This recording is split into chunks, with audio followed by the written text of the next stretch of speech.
Hi, everyone. It's Tessa. And Joe. From the Unveiling Paradise podcast. Tessa, summer is almost here, and so many of our listeners are about to have their epic destination wedding. And we are so excited for you guys. Before the big day, guys, we want you to make sure you listen to these 3 episodes. Episode 62, Deep Diving Your Wedding Ceremony. Episode 53, Questions Your Wedding Guests Will Ask. And episode 31, the final countdown to your wedding day.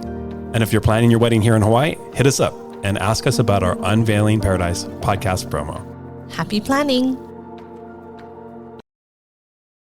Hello, everyone, and welcome to the Unveiling Paradise podcast show. Hello, Tessa. Hi, Joe. How's it going? Good. So we melted down our first podcast recording equipment, so we're recording on new stuff today. This is Starting exciting. over. Luckily, we have some friends in the podcasting world, so thanks Uncut Hawaii for letting us use your podcast equipment while ours is getting fixed. I have no idea what happened, but we went to straight meltdown mode. I think we Starting over.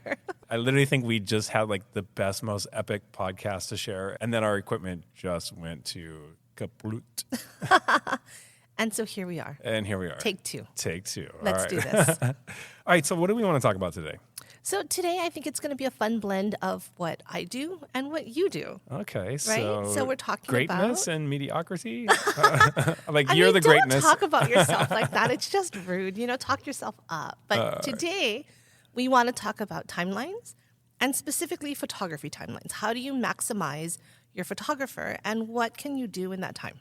Okay, so I got you. So we're talking about planning your timeline from a photographer's perspective. So like all the things that we put into the day from start to finish, what does a timeline look like for your photographer? What are some of the things that we want to make sure that everyone has a lot of time, enough time, not rushing through their day, so we can capture all those moments and document your wedding? Yeah, and why does it matter? I think a lot of times when we're putting together the timeline, the question is, why does it matter how many hours we have of photography? And it kind of goes back to the fact that the number of hours you have of photography really kind of sets the tone for the pace of your day. And I think that's really important when we're looking at creating your timeline. Yeah, and I think this is such a great episode to talk about these things. When I get an initial phone call or I get an initial email, a lot of times our couples will say, hey, I just want an hour or two. We'll say, well, what are you doing? Well, we want to have pictures of us getting ready. We want to have the ceremony. We want portraits, a little bit of the reception. And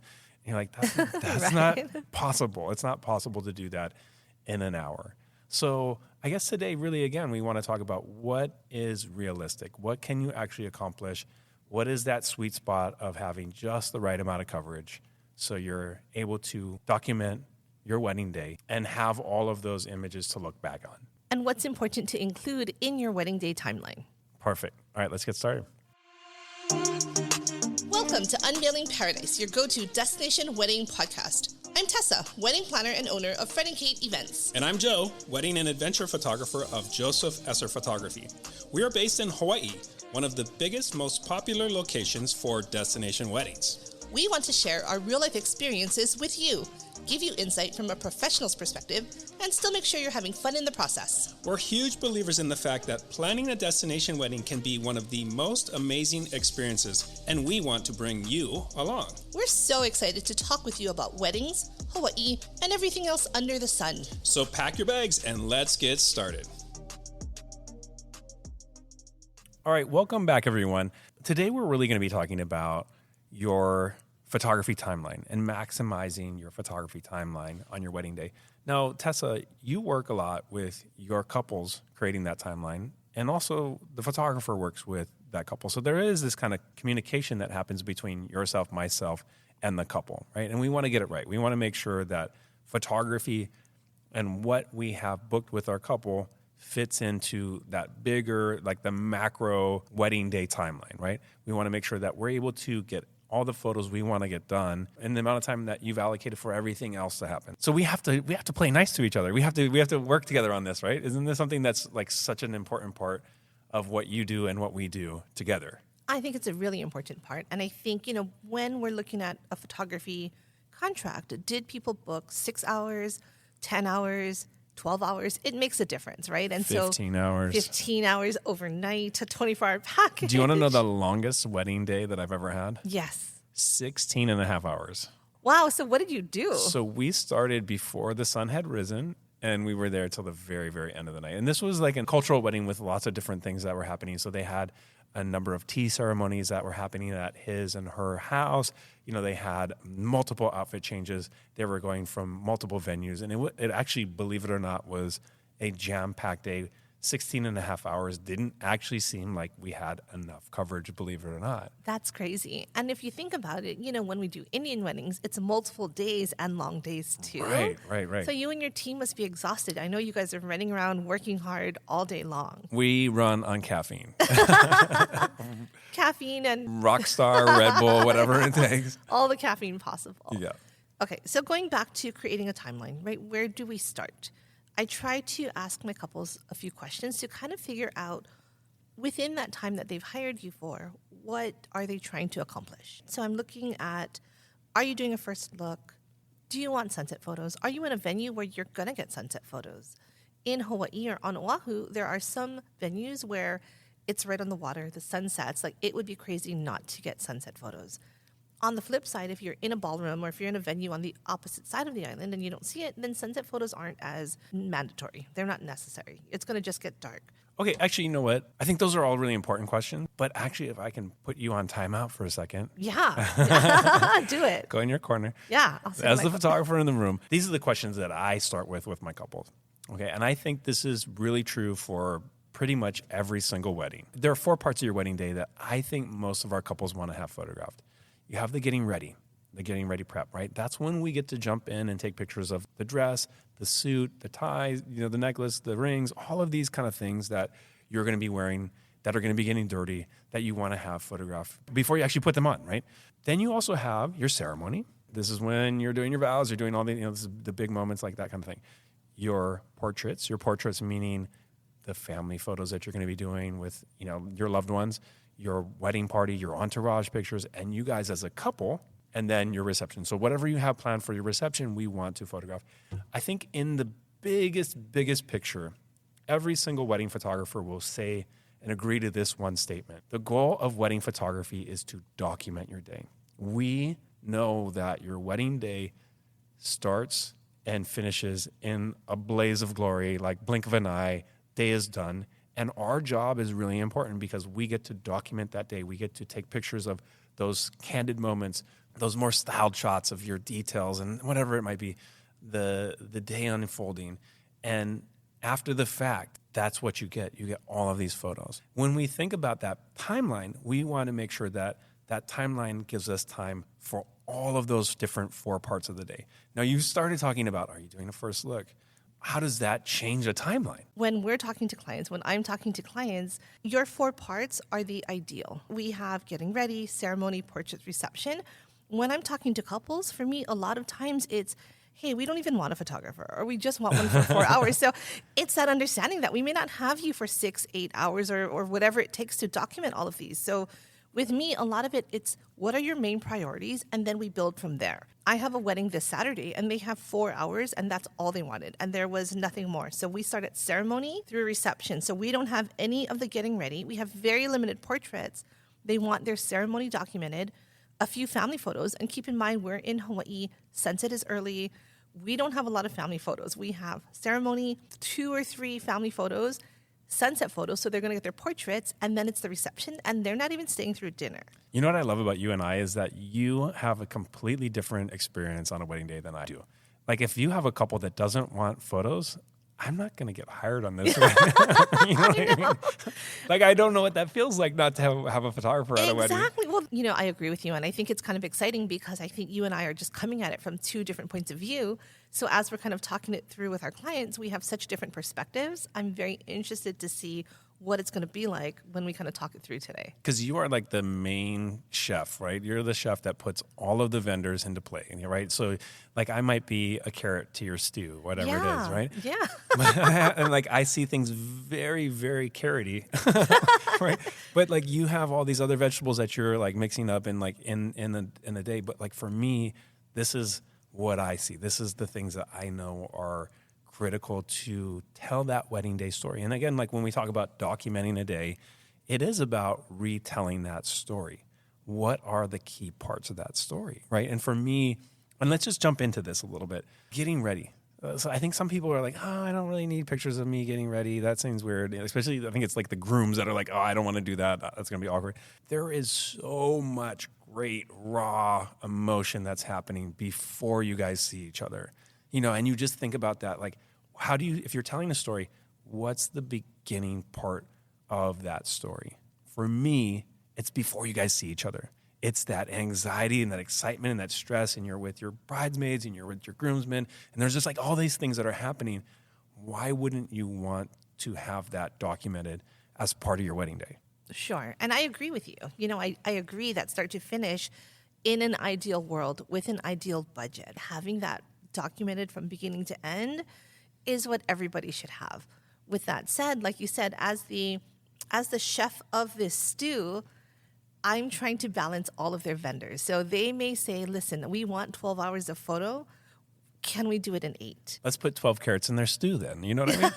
Yeah. Don't put 8 carrots when you need 12 carrots. We're going to put all the carrots in the stew, but then there's no room for potatoes. And they need potatoes, Nobody likes too. potatoes. That's my favorite. I don't even eat the carrots in the stew. They're too sweet. I don't have to be a carrot. I don't want to be a carrot anymore. From the carrot's point of view, you want to have as much as possible. Yeah, let's make this a carrot soup. Right? Nobody likes carrot soup. I don't think that even exists. It does exist. Gross. It does. But I think it's important to take a look back and, again, talking with a couple. And that's why, for me, when I'm working on a timeline, I'm starting with some of the big items that will affect their day. First look, sunset photos. Do you have a large wedding party? Do you have a large family? Because those, to me, when I'm creating a day, will affect it. How much time do I need for these things when I'm looking at everything else in addition to photography? And obviously, Tessa, we have to talk about the biggest thing that's going to affect their day. Not like first look or whatever, but it's budget, right? Of course, in an ideal, like, carrot stew soup, like, you would have an unlimited amount of money. But that's, again, you have to figure out what is critical, what is important, what are your must-haves for your wedding day, and then how does that fit into that broader, bigger organism of your wedding day, right? In an ideal world, you'd have everything, but that's not reality for the majority of our couples. Jill, assuming someone has booked you for full day coverage, they have you all day. If we go back to those 4 parts of a wedding that you're looking at as a photographer, getting ready, ceremony, portraits, and reception, if we kind of break it down and we start at the very beginning, the getting ready, the prep, the details, how much of the day or how much time is allocated to that? Also, is that common for every photographer, or are they all different? And I guess during that period, what happens? What do you do during that time? Yeah, I mean, I think that's a great question because every photographer is going to have different needs depending on how much they get into the details, like how much styling they're doing, how much they're not, like what's important for them in terms of like telling that story. Even for portraits and things like that, some photographers need 15 minutes, some need 2 hours, and it really depends on how their workflow is, what they think is important, how they document the day, right? For me, and this is just speaking for me as a photographer, I like 2 hours. That might sound like a lot of time, but what I like to do and how I like to shoot the prep is this. So I like to arrive when our bride is starting her hair and makeup. So why then, right? Nobody wants to have pictures of their before and after of their hair and makeup. Why do you start then, Joe? Like, nobody wants that. Nobody wants that. Right? I've never had that requested yet. If you have that request, I'm not going to do it because I don't think it's a good idea. But when we start the bride's hair and makeup, usually that means that all the other bridesmaids have had their hair and makeup done. So she's the last one. Her hair and makeup is going to be the freshest for the wedding. What I like to do during that time is that's when I knock out all of the detail shots. So I'll start with the dress. If they have their wedding invitation suite, we're styling those pictures, shoes, rings, all those kind of like really nice details that you want to have documented. Once you go outside with that wedding dress, if you're on the beach, your dress is no longer as beautiful as it is when we're starting to take these detail shots. And I think that's like the beginning part of documenting your day. There's also things that are happening during that time. Bridesmaids are also getting ready or drinking or doing whatever they're doing, right? And there's some great candid moments. I like to kind of think about that first chunk of time as hitting details, hitting candid things, being present in case something happens, right? In case there are things that are happening that you want to document. And then what we like to do is we like to turn to finishing touches of hair and makeup. That to me is like the first chunk of what we start doing. It kind of starts the story of like what your day was like. Your bridesmaids are all around you and everything. I like that. From there, we usually transition to whatever's happening in that room. So if a lot of times, I don't know if you see this a lot, Tessa, but like it's super popular to have the bride and the bridesmaids in their PJs, right? Those cute little like satin PJs that everyone wants to take pictures in, right? Can we stop and talk about that for a minute? Yeah. Because that kind of makes me crazy. Okay, well, tell me about that. And so this is the thing, right? So for me, when I'm looking at a timeline, and again, not everyone can afford to have all day coverage of their day, right? If we're working on a 6 or 8 hour wedding, a lot of times for me, what I like is overlap of things happening so the day keeps progressing. Yeah. When we're doing that robe shot, which everybody wants, and again, it's a cute photo. I'm not saying that it's not fabulous, but if we're doing this robe shot, say you have 5 bridesmaids. 5 bridesmaids, they're all in their robes, and the bride is now in her robe. Everyone has their hair and makeup done. Everyone has a glass of champagne. Once they're done with that shot, now I have to get the bridesmaids dressed, and then the bride can't get dressed until they're dressed. So there's no overlap of, if we don't do the shot, what would happen is while the bride is getting her final touches, the bridesmaids would already be getting dressed. If you were to skip the robe shot. Correct. Yeah, okay. If Yeah, we I like that. skip the robe shot. And then they get dressed. Once the bride is done with her hair and makeup, the bridesmaids are already dressed and they can immediately start getting the bride dressed. Okay, I love this. Okay, so we have an old-fashioned debate going on right now. And this is, I think you're going to agree with me on this. Why is it old-fashioned? I don't know, because Just a debate? it's a brawl. I don't know, a duel on the street. Oh. Like we're fighting over this thing. I think it's great. I think like why would you keep yourself from doing these fun things with your bridesmaids in the robes and taking, like champagne shots or whatever it is, like super fun moments. Don't rob yourself of that.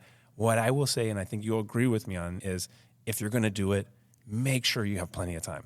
Okay? Yes. You have to allocate time. Give yourself a buffer in case your bridesmaid hates her hair and makeup and is redoing it in the bathroom and whatever that's happening. But this is why, for me, I like 2 hours minimum if I'm trying to do a lot of these things. If you're trying to rush through this in 30 minutes, and you and I have been at weddings where they're like, oh, we want to do these. They add it in at the very last minute. You have to keep in mind, guys, this takes time. It adds time to your day. So I totally agree with you. Like, if you're going to do this, and then you do have to get all the bridesmaids dressed, and then you have to get the bride dressed, it does take time. So that's why I think it's really important to have this conversation, because like let's be open and honest about what you really need if you want to do those photos. Exactly. And again, going back to my wedding this Saturday with the 4 hours, we could not fit in, or No way. Yeah, no we way. wouldn't be able to fit in this robe shot and then get her dressed right. So again, I don't dislike the shot. I'm saying if we're working on a certain amount of time, maybe say 6 hours, like it may not be practical if you want all of these photos. Seems like you need more carrots in your stew. You need more carrots in your stew. You got to get rid of some of the potatoes. Yeah, exactly. Who likes potatoes? Okay, and then let's talk about this. Okay, so, for everything that we do, and every photographer is different. If you're working with your photographer on your timeline, again, like we do things differently than other companies might do. Our company always has 2 photographers. So I'm always shooting the bride. But let's talk about the guys, because the guys are also a really important part of the story. Do we not photograph them? Do they not get any love? Yeah, I can see you rolling your eyes, but they absolutely must. And I think they should have the same amount of attention as the bride. They're doing something completely different. So let's talk about that. Whenever we have, the wedding and the girls are all getting ready and hair and makeup, and like there's a lot of attention on them because they start so much earlier. There's a lot of hoopla. They have the champagne, they have their robe shots. The poor guys often get forgotten. And I think what's really cool is there's kind of a resurgence where, and I know you've seen it, you'll go to the room and now the guys have had matching outfits or, like the matching pajamas. Yeah, like totally. not Matching pajamas, even, I love it. Yep. Not even like matching suits. I mean, like in matching pajamas, doing like a pillow fight, doing their thing. They don't have to do a pillow fight. It's usually, but we've seen it. It's usually fighting with alcohol, like they're taking shots and abusing each other or whatever it is. But yeah, for sure. Pillow fights are fine. Go ahead, guys.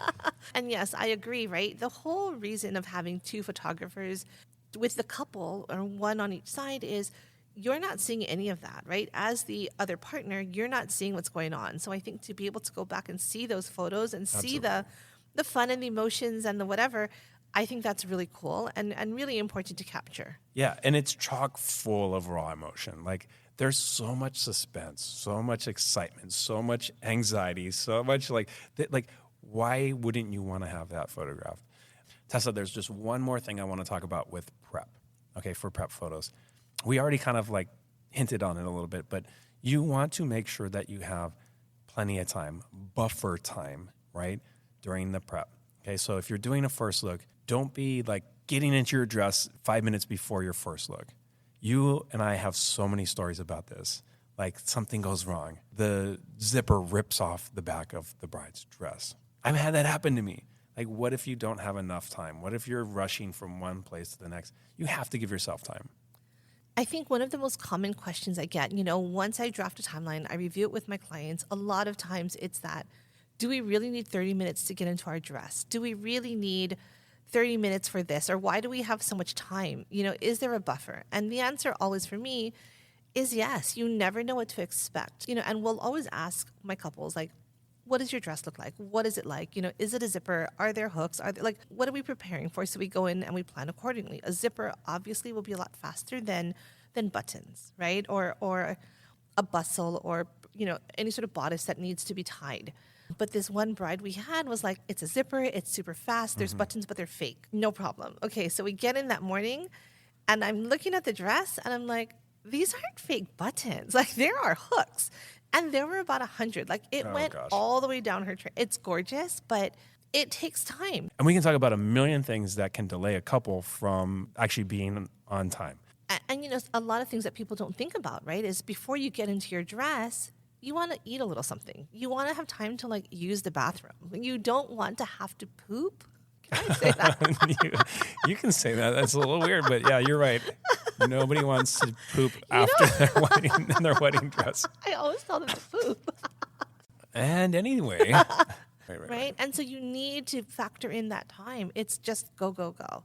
Okay, so we've completed the first of my 4 parts of your wedding day. Amazing. Yeah. Okay, so let's move in. I want to skip around the order a little bit. So prep, ceremony, portraits, reception. Let's move to portraits next. Sure. And I think it's something to keep in mind when we're looking at portraits, right? And I know you talked about it being, and correct me if I'm wrong, but I think it includes just the couple. Yep. It includes the wedding party. It includes family photos, any sort of formal posed combinations of people. Right. Am I right? Yeah, that's right. Okay. So 2 things that I always think about when I'm looking at portraits, and again, you as the expert, tell me if I'm wrong. Number 1, are you doing a first look? First look being, are the 2 of you seeing each other for these pictures before ceremony? Right. If you're not doing a first look, then clearly the portraits are a little funky, where we're going to get maybe, one person with their family, one person with their family, but nothing together. So if you're doing pictures beforehand, you're talking about doing those beforehand. Yep. Yeah. Okay. Yeah. If not, all the pictures have to happen after. Yep. The other thing that I always think about is what time is sunset and what time is your ceremony. A lot of the venues in Hawaii, for example, 5 o'clock is the start time for your wedding, and there's no changing. So during the wintertime, if you have a 5 o'clock ceremony and a 5:45 sunset, and your ceremony is 30 minutes long, if your ceremony runs from 5 to 5:30, that means every single photo you have in the daylight time. How many minutes is that? Is 15 minutes, Joe. Wow. That's my math. That's correct math. Can you get all of those family photos, all of those wedding party photos, and portraits of the 2 of you before the sun goes down? And I think that's an impossible thing to do. Like, we've had that happen, and it's just a mad rush against that sun setting. I know you and I will always advocate knock all of those out before the ceremony, because it's not going to be fun. It's not going to be that much fun to have to experience. Well, it's just it's a frantic rush. You're literally fighting against the sun. You see the sun going down in the horizon, and you're rushing to get all these pictures. And if you can't find, your parents, they went to the bar, or your sister, it's really frustrating. The whole point of a first look is really to knock out as many of those photos before your guests arrive, so that you can be present at your reception, you can be present at your cocktail hour. And I think that's why a lot of our couples are willing to go and break tradition to get the bulk of those photos done beforehand. It does add time to your wedding day, but the beauty of it is it also adds your time at the cocktail hour. It adds your time at the reception. You're not trying to do all of those photos while all these other things are happening. And so for most of our couples, I think that's really important. I think when you look at your wedding day, you look back at your wedding day, you want to have said, I was present in all of those moments. So how much time do you like to have when we're looking at portraits? So the portraits of the couple, the portraits with the wedding party and family, how much time do you like me to put on the timeline for you? Yeah, and I think that's an interesting question and super relevant to what we're talking about. Every photographer is going to have a different number, right? So I tend to like to have 20 minutes for the wedding party, minimum 20 minutes for the wedding party, minimum of 20 minutes for the family photos. That is with the expectation that the family photo shot list is not crazy and excessive. We've had photo shot lists that are 3 or 4 pages long. 20 minutes is not going to cut it, right? What would you recommend be the perfect number of family photo combinations to give you? Yeah, and if you're going to try to knock it out in 20 minutes or Yes. 30 minutes, it's 20 photos. It's 20 photos max. So it might be mom and dad with daughter, whatever those combinations are. You don't want to have 300 photos, right? What happens is you get about 30, 40 minutes into taking these photos and the couple just times out. They're done. They're done. And then they don't want to do their own photos because they're like, I cannot do this any longer. 20 is probably my max. I think you can do everything in about 12, right? Wow. And so it's one person's family, maybe some joint family pictures together with both the couple's family, and then you move on to the other couple and their family. And you don't have to have 40 different combinations for that. I just think it's excessive, and I think there's better ways to photograph that. And I think something, on the logistics side, when I'm looking at the timeline of the day, if you have so many photo combinations and you have all of these extended family and friends and they don't know that they're in these pictures, or maybe they do know and they're all waiting, you're cutting into your cocktail hour. Yeah, right? totally. So now no one's going to the bar. Everyone's just kind of hanging out like, is it my turn? Is it not my turn? It kind of takes away some of the fun of the day that I think that a lot of couples are trying to build, that right, create this really fun vibe. And now you've forced them all to stand there waiting for their possible chance of taking a photo. Yeah, and that's a great point because you and I have had weddings where the couple wants to take pictures with every single person at the wedding, right? Every single one. And everybody's waiting. Everybody's waiting. Like, is it my turn? Is it my turn? And they're like, you're like at, number 80 of, 170. They're not able to go and have fun. They're not able to get into the cocktail hour because they're waiting for their turn. And then finally, with my couple, 30 minutes minimum. You want 30 minutes with your photographer, just those couples, romantic photos, whatever. I like an hour. If you give me an hour, I feel like I have plenty of time to work with. 30 to an hour is pretty standard for what most photographers want. Some photographers want 3 hours, but I don't think you need that. Let's talk about ceremony.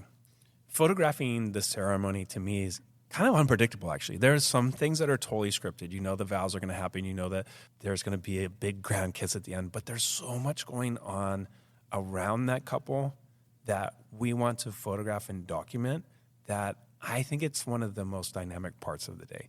So, Tessa, just timeline-wise, how much time should you allocate for photography for just the ceremony, right? Knowing that maybe it's 15 minutes long, how do you allocate that amount of time for the ceremony itself? So for the ceremony, I allocate, assuming it's a standard ceremony, standard being there's no additional customs, there's no additional readings or scriptures or anything. If you're doing vows, ring exchange, a little bit of blessing, maybe a little something at the end, 15 minutes to 20 minutes is an average ceremony length. So when I'm working on a timeline, I give about 30 minutes. And the reason for that is a couple things, right? Number one, the buffer. If we're running late, if anything's going, a little off, it gives us that time. It's also a lot of times the processional, depending on how big the wedding party is, it could take a good 5 minutes to get everyone in. If you have a larger wedding and you have family walking in and you have sponsors walking in and you have 5 ring bearers and 5 flower girls, it takes time to get everybody down the aisle too. So 30 minutes is what I give on average for a standard ceremony. Okay, I love that for the ceremony, but also what about those detail shots? Like if you want photos before everyone sits down and if you have like a beautiful floral arch or whatever it is, like where do you fit that in? So what we try to do, right, when we're looking at the timing of the day, you have, in the beginning, you have your getting ready, your prep. If you're doing your portraits, any of those photos beforehand, right, we factor that in as well. And what I like to do, and again, I don't know if this is every wedding planner, but 30 minutes before ceremony, what we'll do is I will have the couple go to the room, freshen up, and then that gives the photographer time to get those detail shots. So by that point, the ceremony is set, the arch is set, the chairs are set, all of those little details. If they have programs or bubbles or anything like that, those will normally be set on a table, on the chairs, whatnot. Then the photographer has time to get those photos before the guests start to arrive and get seated. And then we can get those photos of the guests arriving and getting seated. Exactly. And then we roll into ceremony. So again, from beginning the prep of the ceremony to the actual ceremony, 30 minutes, so about an hour total. If, again, the ceremony is longer, if we know they have cultural aspects that they're fitting in, Filipino weddings, we do the coin, the veil, the cord. It can be another 15, 20 minutes, depending on what we do. Again, if you're adding a lot of Hawaiian elements, sometimes it can take upwards of another hour. So adding all of these different items takes time. It's important for you to let your photographer and your wedding planner know, hey, I'm planning to do all these items, so we can plan your timeline accordingly.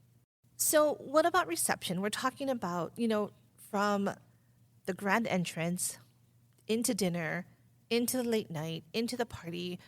Are there certain parts of this that you kind of feel like we don't really need photo? Like, at what point do we need to cut you, or do we need you till the end, the last drunken dance? Yes. Okay. So the reception is the last part of my carrot soup, right? And so I think that you're right. Like, it's a tricky question because, like, I'm probably the worst salesman ever because I will tell my couples, I'm like, you do not need to have us there to the very end. Like somebody who's just all doing it for the money would be like, keep us to the very last dance and we want to stay past then. Like as many carrots as you can give us, whatever. But for me, like, in terms of that timeline, there are key points that you want to have photographed. You and I both know that a reception program can be so different from couple to couple. Some couples, it's very formal. You've got speeches and dances and cake cutting and all these things. And some are very informal. It's just dinner, mingling, a lot of candid photos. I think depending on what you actually have planned for your reception is what we want to have photographed. The formal program, for sure. We want to be there for the entire thing. So if you're doing a bouquet toss, we want to be able to photograph that. The more informal stuff, we want to get some of that feel of what your reception is like. I think for me, the rule of thumb is if you're doing a formal program, we want to photograph all the way to the end and get a little bit of the dancing footage too. We don't need to be there to the very end, but I love it when all is said and done and everyone's on the dance floor and getting fun and getting crazy and getting those photos is really, I think, like the best way to end the night for photo. But I would say usually it's like probably 3 hours of reception coverage is pretty standard. Maybe 4. It really depends. Again, it's like there's no one size fits all for a reception. Sure. And I think that's why for me, when I'm creating a timeline and people are like, hey, can you create a timeline? I'm like, not without asking you like 20 questions. Are you doing a first look? What do you have in your reception program? Are you doing sunset photos? A lot of these things, I'm like, this is because if you're doing 2 speeches and that's it, we're going to be done really quickly. If you're doing a full program with speeches and toasts, first dance, parent dances, cake cutting, garter toss, bouquet toss, centerpiece giveaway, some games, it can be hours. We've had weddings where we need to be out of the ballroom by 10 and the program doesn't end till 9:30. Yeah. And so with that said, I would recommend that we have photography till the end of the night. So again, it's just what are you including in your program? That I think is going to be a huge factor of how long you want to have your photographer there. Yeah, and that being said, a lot of our couples want to keep us to the very end. They want that final send-off. They want that final dance with everyone. So I think this is a really big question for our couple to think through. Like, for your reception, what are the important kind of key points of your reception that you want to have photographed, documented? And maybe what aren't? So if you don't care to have 2 hours of dance photos, don't hire your photographer for those extra 2 hours. Maybe just have them for 30 minutes or 15 minutes or whatever that is. And if we go back to, again, strategically working your timeline, just like in the beginning, if we know that we're going to start a little later to help save time, sometimes we need to get strategic. People don't necessarily want to pay for photo till the end of the program. With that said, what are the things that they really, really want to document? Is it the first look and the parent dances? If so, what I will often do is push them before dinner and then stop photo at dinner time. So you may not get pictures of your speeches, of your cake cutting, of your bouquet toss. If those aren't important to you, you don't want photos, then that's fine, right? Then we cut the photo time after the grand entrance, after all of the important things to help save a little money. So Joe, where do we start? If we want to do a quick recap of everything that we talked about today, when you're talking to couples, when you're selling, a package, give me a number. Like, I'm so confused right now with what you're telling me. Let's break it down. Is there a certain amount of time that you would recommend for people? What do they even do? You have fully confused me in the best way possible. Yes, okay, perfect. I typically say for most weddings, the 6 to 8 hour window is your sweet spot for wedding photography. And let me just break down what that means. For prep, 2 hours. Moving into your first look, there's another hour. Your ceremony, there's another hour. So that we're looking at 4 hours right then and there. Moving into your reception, it might be 3 or 4 hours. So, again, if you want to cover and document your whole day, I think that's I'd say just sort of generically, most of our couples end up with 8 hours of coverage. And I generally, if it's just like ballparking, 8 hours for me is always a sweet spot where you're capturing, documenting the day, and you're not rushing through your day. You're giving yourself time, that buffer that you need to make sure that your wedding goes smoothly.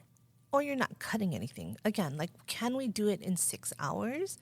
It's possible, right? But what are you cutting? Are you not getting the prep? Are you not getting till the end of the program, right? It's doable, but it requires you either shortening or cutting, or it's not a full day of enjoying yourself and not having to worry about rushing through things to get the photos that you want. So, Tessa, you have kind of a really challenging job because I'm just one carrot in your carrot soup. You work with a lot of different photographers. For our listeners, what is the best way to tackle this conversation with your photographer in concert with their wedding coordinator? How do you perfect that timeline for photography?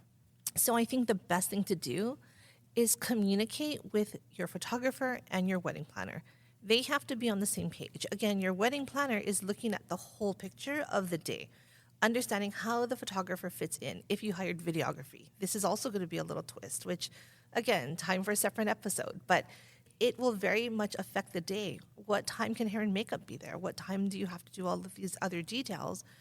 Having that conversation, especially for me, for example, if I'm working with a photographer that I don't know, that I've never worked with, what I'll do is I'll say, hey, here's what I've done in the past. Here's a draft. If they've hired you for 8 hours, this is my suggestion. Does this work? Or a lot of photographers will send a timeline to start, just a draft of this is what they do. And again, when the photographer carrot is creating a timeline, they are not thinking of anyone else but themselves, right? They're not looking at any other part of the wedding.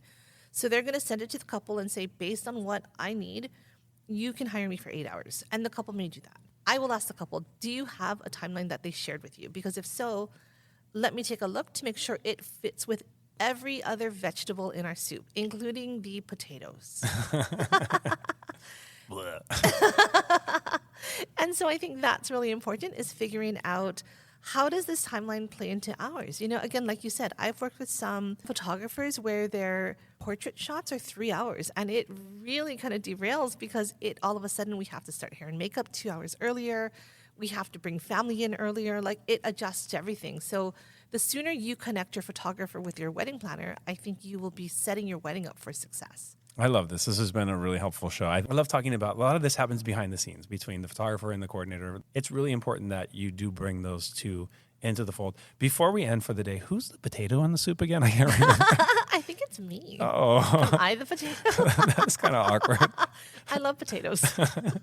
All right, guys, thanks for listening. We always want to keep in mind, create that timeline, create a wedding that's stress-free, and we will catch you guys on another show. See you next time. Bye. Thanks for listening to another episode of Unveiling Paradise. If you enjoy our show, please follow us and rate us on Spotify or wherever you listen to podcasts. It would really mean a lot. And don't forget to also get on our mailing list and follow us on Instagram. Just do it already. Until next time, this is Tessa. And this is Joe. And don't forget, your happily ever after is just a plane ride away.